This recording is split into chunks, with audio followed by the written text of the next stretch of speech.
Greetings, every pony. It is me, Mr. Waddle Sr, moral centre of Ponyville, purveyor of good sense, and proprietor of P.W. Waddle & Son, the only realtor in Ponyville actually worth your time or attention. I have been invited here in my capacity, role, and indeed my responsibility as a respected member of Ponyville to take on the mantle of inspirational speaker and deliver a message to you fine listeners this Hearts and Hooves Day. Hearts and Hooves Day is, quite honestly, my most favourite holiday on the calendar. My favourite, my choice, the apple of my proverbial eye. For those of you who may be part of that illogical and frankly rather ghastly bipedal race called you-man. And seriously, what are you heathens doing listening to me instead of scrabbling around in the dirt looking for your dinners? This is our equestrian celebration of that most ephemeral of commodities, love. Ah, yes, love. The lavender hurricane, the sweet nectar of the soul, the binding of two hearts, and the passionate fire that burns within us all. Love is the glue that binds us all together, and the liberal smearing of this euphoric adhesive papers over the cracks of our society to give harmony to that which we have become accustomed. Indeed, as a glorious nation, we ponies have many celebrations that recall when acts of love and togetherness have redefined our race. Why, where would we be if the three tribes had not gathered around the hearth of friendship and love to warm themselves of the Wendigo's chill? Love, my dear listeners, builds bridges. Not real bridges, of course, because love, as beautiful as it is, makes a poor building material. No! Love bridges the gaps between us. Did you see what I did there? The great metaphor I created right before your ears. It binds ponies together in tender bonds from which they cannot disentangle themselves, like a giant, amorous fishing net. Why, these days, mixed couples of Pegasus and Unicorn, Earth Pony and Pegasus, or even unicorns and Earth Pony, are ever more common. More than that, once unthinkable pairings are becoming almost commonplace in Equestria. Pony and donkey, pony and griffin, zebra and pony through love. All things are possible, and all barriers are overcome.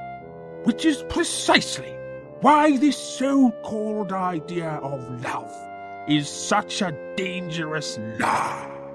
One that leads only to perversity and the destruction of the one thing that has kept us safe for all these years. Good, honest, robust fear and prejudice. Do those Hearts and Hooves card charlatans, those scurrilous sellers of greetings cards, would dupe, mislead, trick, confound, bamboozle, and even snooker you into thinking that it was a beautiful and miraculous thing, my dear listeners. The inconvenient truth that I have come here to tell you today is that love is nothing more than a wanton, sweaty urge that lurks within us all.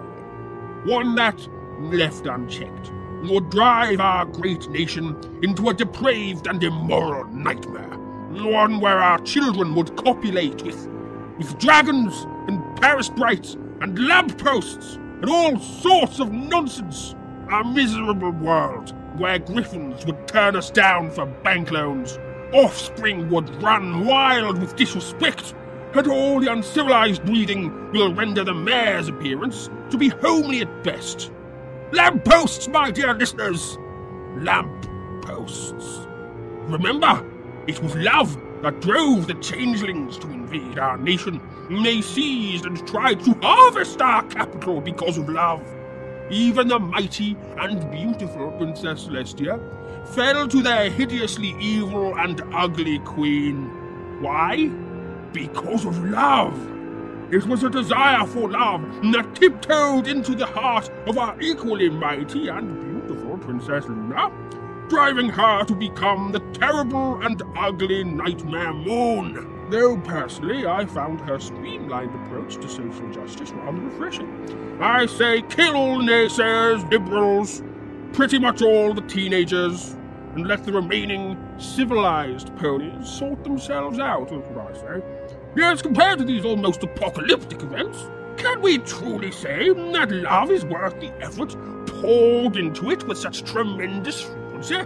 Worse still, love suggests that the relations between ponies should be for more than simply the sake of good breeding. A fatuous lie that perverts, confounds, twists, alters, corrupts, taints, and indeed makes a fool of our young mares. Yes, it is they that suffer most, for love gives them the greatest of burdens, hope, and its vile twin, standards. Instead of seeking sturdy legs, horn length, or the ability to whinny at a volume to silence a room, the modern mare has been confounded into believing her copulations should be with a good personality, a good sense of humor, or worst of all, someone who cares about her. Love! Love is a corrosive lie. Mares who, by all rights, should have settled down and squeezed out a few strapping foals for their fathers to play hoofball with, have all been changed into recalcitrant cretins, who dwindle into their dotage, repugnant and wasted through their misguided devotion to love. An unmarried mare is one fit only for the scrap heap. Even ponies who show otherwise high levels of intelligence and self-reflection, such as our own dear Twilight Sparkle, seem vulnerable to supping poisonous nectar from that devilish flower, L'amour. Did she really think she could make googly eyes at that stallion from the Crystal Empire and none of us would notice? Love makes ponies more stupid and more stupider by the second. If love has shown any purpose, my dear listeners, it is only to reinforce good, solid, familial and social ethics in the right sorts of ponies. Take a look at yourself. Are you the right sort of pony?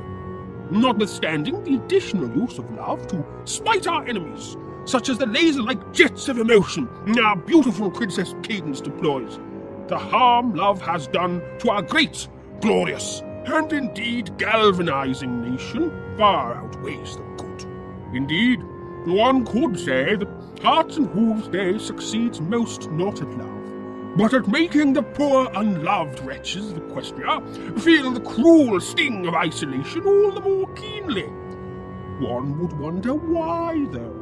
These bumbling, ponderous nincompoops, these wrong sorts of pony, shamble through their lives unloved, unpartnered, unwed, despite their best efforts, the efforts of their colleagues, and even the efforts of their brilliant, handsome fathers, who simply want them to be fruitful and multiply, in spite of their imbecilic ability to dissuade even the most inveigled of mares. Well, I shall speak plainly, dear listener, for on this day, as my fellow ponies pass around tokens of their hideously carefree affection, even the sturdiest of hearts must be moved to thoughts of jealousy, fury, righteous anger at the damned injustice of it all. On Hearts and Hooves Day, now ponies' eyes are opened, the scales fall from their eyes, which must have been hiding behind their closed eyelids, I suppose. They see the light of day, the lay of the land, the writing on the wall, the glass half empty, the later alligator, the thises and that's, the ends of their noses, the eggs being sucked by their grandmothers, and the proof in the pudding. To them I say, seize this day. Let you, unburdened by the wickedness of love, strike a blow for the freedom of ponies everywhere. Shock the bonds of such paltry emotion. Cry havoc crack nature's molds. I say, tear down this barrier of expectation for happiness that festers in the hearts of those who have allowed themselves to fall victim to tenderness's cruel fallacy. Destroy this terrible blight upon the equestrian soul that we call love!